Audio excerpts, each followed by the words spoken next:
Fala galera, tudo bem?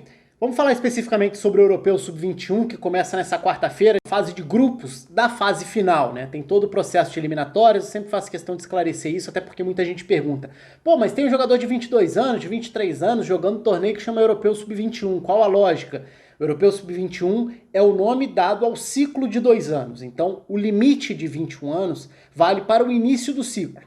Ao final do ciclo de 2 anos, quando chega a reta final, ou seja, é sub-21 nas eliminatórias. Quando chega o torneio final, ele já aceita jogadores de até 23 anos. Então é por isso, o nome é sub-21, mas ele aceita jogadores até 23 anos na reta final e a gente vai ver agora, né, na Hungria e na Eslovênia, a realização da fase de grupos do torneio, da fase final do torneio. 4 grupos com 4, o torneio cresceu, né, nos últimos anos, antigamente era um pouco menor, aliás, nessa última década teve um domínio importante da Espanha, que é a atual campeã, ganhou em 2019, o torneio acontece de 2 em 2 anos, a Espanha foi campeã em 2011, em 2013 também, com grandes times, é um torneio que costuma projetar jogadores importantes, muitos já consolidados nas principais ligas, em clubes importantes, então é o último passo, é o último degrau antes das seleções principais, em alguns casos até jogadores que já disputam espaço nas seleções principais, então viram uma chance de ganhar experiência também. Então é um torneio sempre muito interessante, dessa vez vai ser quebrado, porque a fase de grupos vai ser realizada nessa data FIFA, ou seja, são 3 jogos para cada seleção, 4 grupos com 4 times, todo mundo joga 3 jogos dentro da fase de grupos. E a fase de grupos vai ser realizada justamente nesses próximos dias aí, nessa próxima semana de data FIFA. A fase final, aí o mata-mata do torneio, acontece na próxima data FIFA no meio do ano. Mas vamos falar um pouco sobre cada um dos grupos e aí falar um pouco sobre alguns destaques, é claro, até não vou estender tanto aqui, falar sobre cada uma das seleções, mas de repente eu posso gravar vídeos específicos sobre os jogos, sobre os times à medida em que o campeonato for se desenvolvendo também, porque é sempre um campeonato legal. Mas só pra gente citar os grupos e falar um pouco sobre cada um desses times aqui. Vamos começar pelo grupo A, né? O grupo que tem a Hungria, que é a dona da casa. Então se a gente for olhar para a questão do favoritismo dentro do grupo, Alemanha e Holanda são as principais seleções. A Hungria é dona da casa, a Romênia corre por fora, tentando repetir o que fez em 2019. Então, se a gente for olhar, a Alemanha tem como alguns destaques Moukoko, atacante muito jovem, né, badalado na base do Borussia Dortmund, agora já com experiência no time principal do Borussia Dortmund também, começando a dar seus primeiros passos e até a fazer seus gols e participação direta em gols no time principal, 16 anos já jogando na seleção sub-23 da Alemanha. É um passo importante para um jogador que sempre foi muito precoce nos times de base do Borussia Dortmund. Outros jogadores que eu destacaria aí de uma lista naturalmente de muitos jogadores já conhecidos da Bundesliga, Baku, lateral direito que tem jogado como meia na dobradinha de laterais que eu tenho destacado do Wolfsburg em alguns vídeos específicos aqui, tem jogado muito bem o Ridley Baku, que foi contratado pelo Wolfsburg já depois do início da temporada. Outro nome interessante de lembrar é o Klimovic, que foi... ele é argentino, né? Na verdade, assim, ele é filho do Klimovic, que jogou no futebol alemão também, atacante argentino, e ele chegou a jogar por seleções de base da Argentina, então é convocado agora para fazer parte da seleção de base da Alemanha, outro nome que merece destaque até por essa questão, por ser um jogador que pode atuar nos dois países, né? Agora talvez se encaminhando para a seleção da Alemanha, se é que vai conseguir chegar até lá, tem alternado dentro do time do Stuttgart, períodos de titularidade, outros períodos no banco de reservas. A Hungria é o país sede, tá levando um time muito jovem, é um time com menos experiência do que várias outras equipes desse torneio. A maior parte do elenco é até sub-21, na verdade, então são muitos jogadores de 2000. Lembrando, né, como eu falei, como é um torneio que na fase final permite jogadores de até 23 anos, o limite é 98. Então, ninguém pode ter nascido antes de 98 para jogar essa fase final de torneio. Por quê? Porque quando começou o ciclo em 2019, 98 era justamente o limite para o sub-21 naquele período. Mas no caso da Hungria, boa parte do elenco é de jogadores de 2000. E aí se a gente for falar de alguns nomes, o Balog, jogador do Parma, zagueiro do Parma, começando a tentar ganhar minutos na Série A, é um nome que pode ser destacado aqui. Tem o Paulo Dardai, que é filho do Paulo Dardai, treinador do Hertha, foi jogador importante no futebol alemão também, que estava na base do Hertha, inclusive saiu de lá, o Paulo Dardai faz parte desse time. A Hungria em 2019 conseguiu bom desempenho com o Sub-17, né? Chegou às quartas do Europeu Sub-17 naquele ano, jogou o Mundial, embora tenha caído cedo no Mundial, teve o Mihaly Kata, por exemplo, como um jogador que chamou atenção ao longo daquele ano, faz parte desse elenco, então é um jogador de 18 anos que faz parte desse elenco elenco também é mais um jovem, vou citar alguns dos jovens aqui, mas é um elenco jovem, então a Hungria corre por fora, apesar de ser time da casa. A Holanda já tem vários jogadores de maior experiência, alguns jogadores de maior destaque, que poderiam até brigar por espaço na seleção principal, é o caso do Botman, zagueiro, que tem sido destaque na temporada, é o caso do Koopmeiners, jogador importantíssimo de meio campo do AZ, poderia estar na seleção principal, é nome que merece destaque. Tem o Bakker, lateral esquerdo do PSG, tem Justin Kluivert tentando se recuperar depois de alguns anos mais estagnado, né, sem conseguir chegar ao nível de desenvolvimento esperado. O Brobbey, que foi destaque também em seleções de base da Holanda, acabou de assinar com o Leipzig, é outro nome para a gente prestar atenção. A Holanda tem um elenco de bons jogadores já com relevância dentro do cenário da Eredivisie e alguns fora também. A Romênia foi destaque em 2019 no Europeu Sub-21, né? Chegou à semifinal, inclusive, daquele torneio, na época com Yanis Hagi, com Denis Mann, com Puskás sendo artilheiro do time naquele torneio, mas, embora Yanis Hagi, Denis Mann tivessem até idade para esse momento, não, agora eles fazem parte da seleção principal. Yanis Hagi parte do título escocês do Rangers nessa temporada, com Steven Gerrard no comando, meia da seleção principal da Romênia. Mas alguns jogadores daquele elenco até fazem parte do elenco agora, 2 anos depois também. Bobot, Guita, Olaro, Petri, Ciobanu, alguns dos jogadores que repetem aí 2 anos depois. E a Romênia tem talvez de nome, não digo conhecido, mas que faz parte do elenco, geralmente fica no banco de reservas, o Draguzin, zagueiro da Juventus, faz parte desse elenco da Romênia para esse torneio. Indo para o grupo seguinte, indo para o grupo B, é um grupo interessante porque tem República Tcheca, Espanha e Itália, né, disputando. A Eslovênia é a seleção da casa, mas corre totalmente por fora também. A Eslovênia estreia nesse torneio, em fase final do Europeu Sub-21, inclusive. Não tem histórico dentro do torneio, não costuma se classificou como país sede. Tem aí como destaques, talvez o Prelet, que é atacante artilheiro do time Primavera, né, o time Sub-19 da Sampdoria.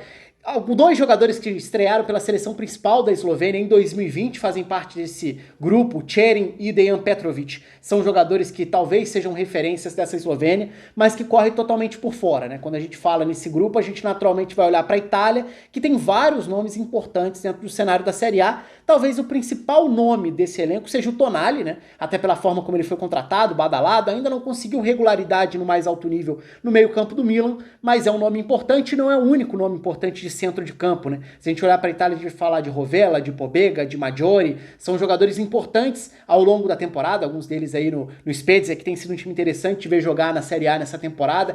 Scamacca é um nome importante também dessa seleção italiana. Infelizmente, a Itália acabou perdendo o Pinamonti, cortados, poderia formar uma dupla de ataque com Scamacca, 2 atacantes importantes de torneios de base da Itália nos últimos anos também, mas é uma Itália com um grupo interessante para a gente prestar atenção.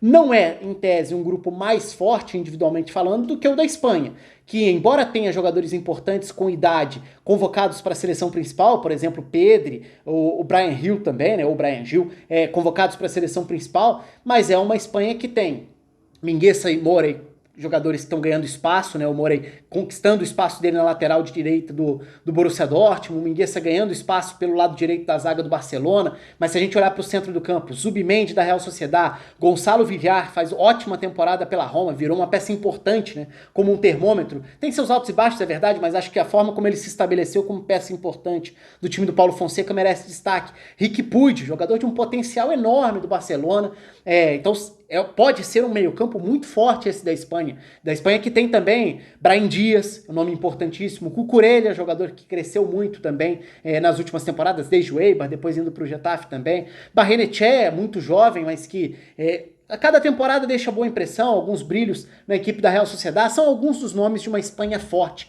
como costuma ser, né? A Espanha costuma ser uma espécie de bicho-papão, não é um elenco com o mesmo nível de anos anteriores, de edições anteriores, mas é uma Espanha de muito respeito, sem dúvida alguma. E completando esse grupo tem a República Tcheca também, que tem alguns nomes interessantes, porque é um grupo que ainda tem parte, por exemplo, do time semifinalista do Europeu Sub-19 em 2017. Então, por exemplo, o Shashinka, Ondrej Shashinka fez parte daquele time, é um remanescente. Tem um meio-campista que chegou a ter bastante destaque, que foi o Sadilek, que chegou por um momento até a ganhar espaço no time principal, no time titular do PSV, é um meio-campista que tende a ser uma peça importante, e destaque também para o Karabet, de 17 anos, jogador de 2003, porque ele já chegou a ser convocado para a seleção principal, então pode ser um jogador também para quem sabe ganhar experiência, crescer, explodir dentro do torneio, mas é um grupo difícil, né? Um grupo que tem um time que é sede, que é a Eslovênia, que teoricamente é até o menos badalado, menos conhecido, menos forte do grupo,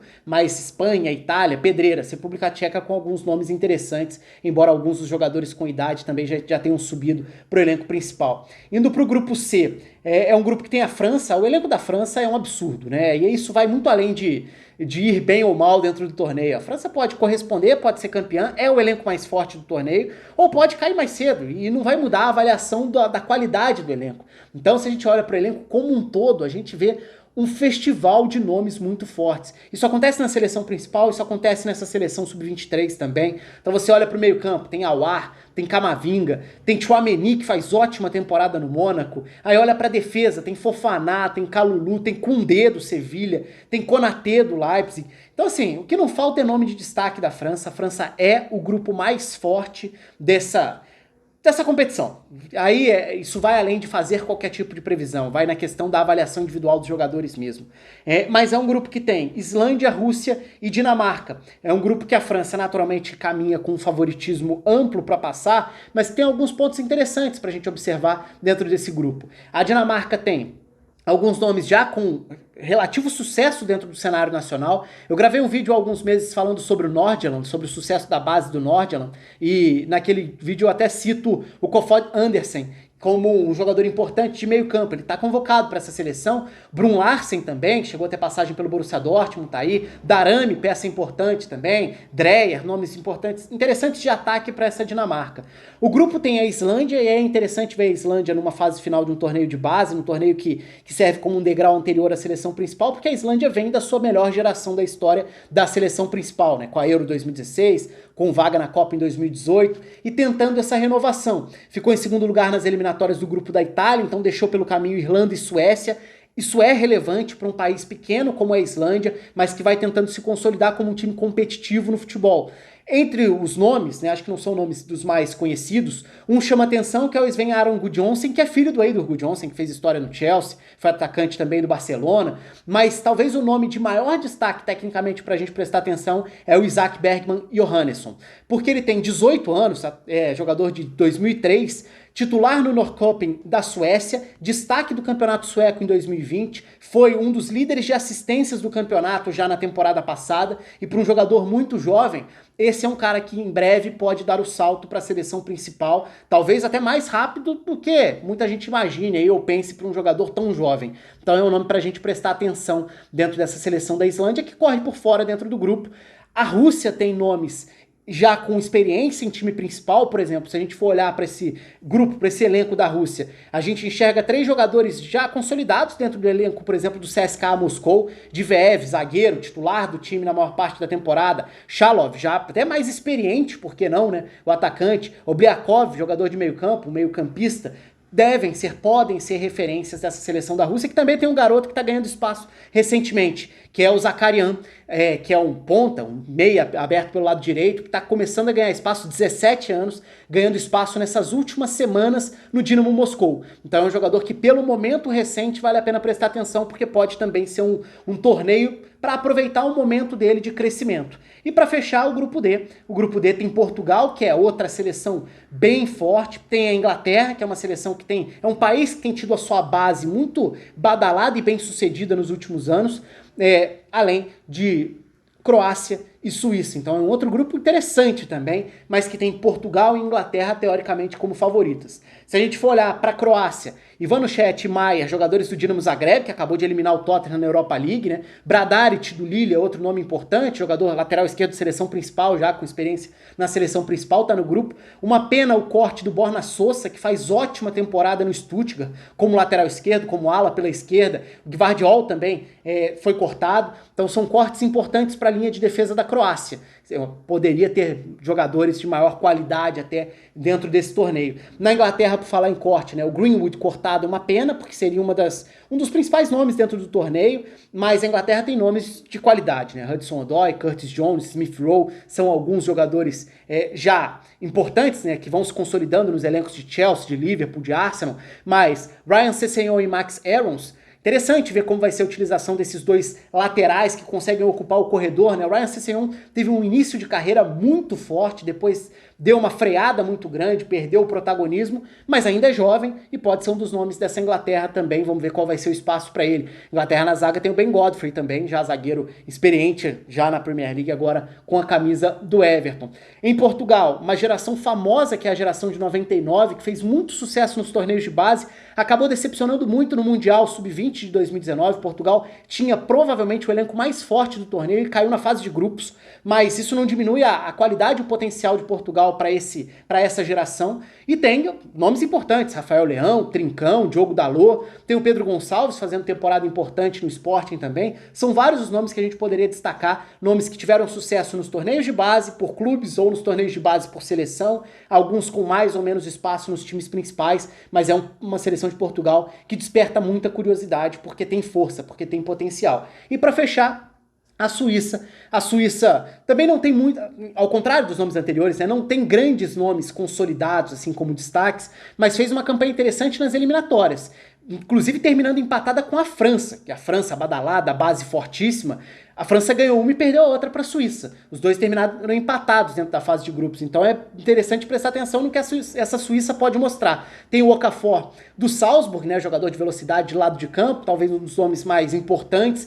Nas eliminatórias teve o Andy Zekiri, atacante jovem do Brighton. Ainda não ganhou muito espaço no Brighton, mas como artilheiro durante as eliminatórias para esse Sub-21 é nome para prestar atenção. Além do Lotomba, que é lateral direito do Nice, esse já com mais experiência no time principal, olhando para a Ligue 1. Então nesse grupo, em tese, Portugal e Inglaterra saem na frente, mas é um grupo que pode perfeitamente ter surpresa. Enfim, assim, tem muita coisa que dá para falar, tem muitos nomes interessantes, é um torneio que já não é tanto de descobertas, principalmente nas principais seleções, mas nas seleções que fogem um pouco do radar, dá pra gente enxergar um pouco mais disso. Nomes que conseguem rapidamente um salto para as seleções principais, viram nomes importantes, lembrando que a gente está numa semana de início de eliminatórias para a Copa do Mundo na UEFA, na Europa, então vários nomes podem sair dessa fase de grupos do Europeu Sub-21 já para a sequência das eliminatórias com as seleções principais. É um torneio que vale a pena prestar atenção. Para quem vai perguntar, tem transmissão para o Brasil? A UEFA no site oficial disponibiliza os jogos ao vivo,